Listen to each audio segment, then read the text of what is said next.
Good morning plus two class. हमने अपना lesson number first fine arts का यानी ललित कला का शुरू किया हुआ है राजस्थानी शैली। कल तक की वीडियो में हमने वेरी शॉर्ट क्वेश्चन किए थे। आज हम लघु उत्तरीय प्रश्न यानी शॉर्ट क्वेश्चन स्टार्ट कर रहे हैं, जिसका पहला प्रश्न है मेवाड़ शैली की विषय वस्तु पर प्रकाश डालो। सबसे पहले तो मैं बताऊंगी आपको कि विषय वस्तु क्या होती है। कि जिस भी काम को हम शुरू करते हैं उसके लिए हम पहले विषय तैयार करते हैं कि हमने किस विषय पे उस काम को करना है। अब अगर किसी ने चित्रकारी करनी है तो वो पहले उसका टॉपिक ढूंढेगा कि हमने उसके लिए क्या करना है। तो विषय वस्तु यही होती थी कि पहले चित्र बनाने से पहले विषय वस्तु तैयार की जाती थी कि किस किस विषय पर हमने चित्रकारी को करना है। मेवाड़ शैली में कई विषयों पर चित्रों की रचना हुई है। इसमें से प्रमुख विषय रागमाला के चित्र, धार्मिक चित्र, राधा कृष्ण के चित्र तथा प्रकृति के चित्र हैं कि इन विषयों को लेकर इन चित्रकारों ने चित्रकारी शुरू की थी। रागमाला के चित्रों की रचना विभिन्न राग और रागनियों पर हुई। कि रागमाला के जो चित्र बनाए गए उनकी जो रचना की गई उसमें विभिन्न तरीके के राग और रागनियों का प्रयोग किया गया। हमारे 30 रागनियाँ और 6 राग हैं। इस शैली में भागवत पुराण तथा रामायण पर भी चित्र बने हैं। राधा कृष्ण के चित्रों की सुंदर रचना भी इस शैली में हुई है। इसके अतिरिक्त दरबार के चित्र, लोक जीवन, दरबार के चित्र यानी दरबार में जो जो होता था उसके चित्र बनाए जाते थे। लोक जीवन जहाँ पर हम रहते हैं उसके आसपास का जो माहौल होता है, वहाँ पर जो कार्य चल रहे होते हैं उनके चित्र आते हैं इसमें। युद्ध चित्र, महलों के चित्र, 12 मासा के चित्र यानी 12 महीनों में जितनी ऋतुएं आती हैं उन सब का वर्णन इसमें होता है। पशु पक्षियों के चित्र, पंचतंत्र तथा अनेक मानव कृतियों के चित्र भी इस शैली के प्रमुख विषय रहे हैं कि इन विषयों पर इस शैली में चित्र बनाए गए हैं। उसके बाद हमारा सेकंड क्वेश्चन आता है राजस्थानी चित्र शैली की किन्हीं 3 उपशैलियों के नाम लिखिए। हमारी उपशैलियाँ काफ़ी हैं, उसमें से हमने किन्हीं 3 उपशैलियों का नाम लिखना है। यहाँ दिया हुआ है मेवाड़ शैली, किशनगढ़ शैली, जयपुर शैली। नेक्स्ट क्वेश्चन है हमारा किस आधार पर राजस्थानी शैली पहाड़ी शैली से भिन्न मानी गई है। कि ऐसी कौन सा आधार था जिसके आधार पर इनके अंदर भिन्नता पाई गई। पहाड़ी शैली के जन्म से पहले ही राजस्थानी शैली का जन्म हुआ था, क्योंकि राजस्थानी शैली सबसे पहले पनपी थी, उसके बाद पहाड़ी शैली का जन्म हुआ था। इसके अतिरिक्त पहाड़ी शैली की राजस्थानी शैली की राजनीतिक परिस्थितियाँ, परंपराएं तथा चित्रों के रचना केंद्र भी अलग अलग थे। कि इसके अतिरिक्त और क्या था कि पहाड़ी शैली और राजस्थानी शैली की जो राजनीतिक परिस्थितियाँ थी वो बिल्कुल अलग थी। उनकी जो परंपराएं थी कि हर किसी की अपनी परंपराएं होती हैं, तो उन दोनों शैलियों में भी परंपराएं अलग अलग थी और उनके जो चित्र बनाने की जगह थी वो भी अलग अलग थी। इसलिए राजस्थानी शैली को पहाड़ी शैली से भिन्न माना जाता है। नेक्स्ट क्वेश्चन आता है हमारा गीत गोविंद के चित्र कहाँ पर उपलब्ध हैं कि कहाँ पर पाए जाते हैं। गीत गोविंद के चित्र प्रिंस ऑफ वेल्स म्यूजियम में उपलब्ध हैं। उसके बाद हमारा नेक्स्ट क्वेश्चन है मेवाड़ शैली के अंतर्गत पशु पक्षियों का कैसा चित्रण हुआ है। कि ये पूछ रहे हैं कि वहाँ पर पशु पक्षियों को किस प्रकार से चित्रित किया गया था। मेवाड़ शैली में पशु पक्षियों का बहुत ही सुंदर और भावुक चित्रण हुआ है। इसका कारण आरंभ में मेवाड़ शैली पर मुगलों का प्रभाव नहीं था। भावुक चित्रण हुआ, इसका कारण मेवाड़ शैली पर मुगल शैली का प्रभाव है।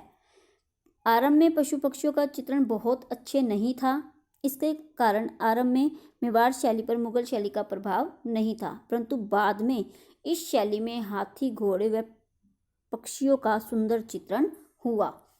इनका कहने का मतलब यह है कि जो मेवाड़ शैली में पशु पक्षियों के बहुत ही सुंदर और भावुक चित्र बने हैं, इसका कारण मेवाड़ शैली पर मुगल शैली का प्रभाव था। कि मेवाड़ शैली पर मुगल शैली का असर दिखाई देने लगा था।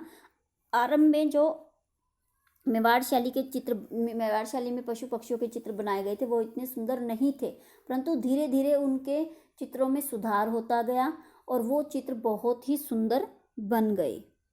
उसके बाद हमारा 6th क्वेश्चन आता है मेवाड़ शैली में स्त्रियों पुरुषों के वस्त्र किस प्रकार से चित्रित किए गए हैं। कि उस समय के स्त्री जो पुरुष थे वो किस प्रकार के वस्त्र पहनते थे। इसमें बताया गया कि पुरुषों की पोशाक में जामा, पटका, कड़ा हुआ तथा पगड़ियां हैं। जामा जो नीचे वो पहनते थे उसको बोला जाता था, पटका कड़ा हुआ यानी कि उसका जो अंगरखा होता था, कुर्ता यानी, और पगड़ियां पुरुष पहनते थे। स्त्रियों का चित्रण चोली पहने हुए तथा फूल पत्तों से कढ़े हुए वस्त्र पहने हुए हैं, जिसमें पारदर्शी ओढ़नियां यानी चुन्नी, बाहों तथा हाथों में काले रंग के धागे दिखाई देते हैं। फूल पत्ते बहुत ही निम्न स्तर के हैं तथा लोक कला से प्रेरित हैं। उसके बाद आता है हमारा राजस्थानी शैली पर भक्ति आंदोलन का क्या प्रभाव पड़ा। 16वीं शताब्दी की चित्रकला पर वैष्णव संप्रदाय का गहरा प्रभाव पड़ा। इस आंदोलन के कारण राजस्थानी शैली की कला में अत्यधिक नवीन, सुमधुर कल्पना, भावुक व रहस्यात्मकता आई। कि इनका कहने का मतलब कि आंदोलन के कारण राजस्थानी शैली की कला में अत्यधिक नवीन, सुमधुर कल्पना की नई कल्पना का निर्माण हुआ, उसमें भावुकता आई और उसमें रहस्य भी प्रकट हुए। इन आंदोलनों और अकबर की उदार नीति के कारण कलाओं में एक नवीन सूझबूझ और रस प्रवाह दिखाई देने लगा, कि उनकी कलाकृतियों में एक नया रूप दिखाई देने लगा। बनी ठनी कौन थी?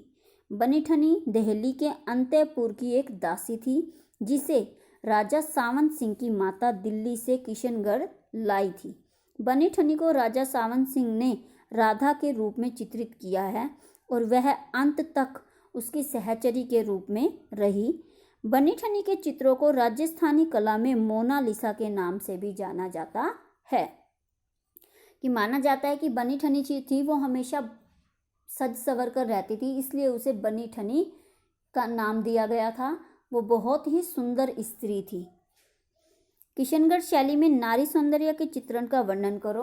किशनगढ़ शैली में नारी सौंदर्य चित्रण बहुत ही सुंदर हुआ है। इस शैली में स्त्रियों को लताओं के समान पतला, लताएं यानी कि जो हमारी वृक्षों की लताएं होती हैं उनके समान पतला, लचकदार व छरहरे शरीर, छरहरे यानी पतले शरीर वाला चित्रित किया गया है। चेहरे उनके लंबे हैं, नाक लंबी व नुकीली है, होठ कटावदार हैं यानी कि उसके अंदर शेप दिखाई गई है, और नेत्र जो हैं धनुषाकार हैं, धनुष के आकार के। बालों की एक लट कान के पास झूलती हुई विशेषता किशनगढ़ शैली में मिलती है।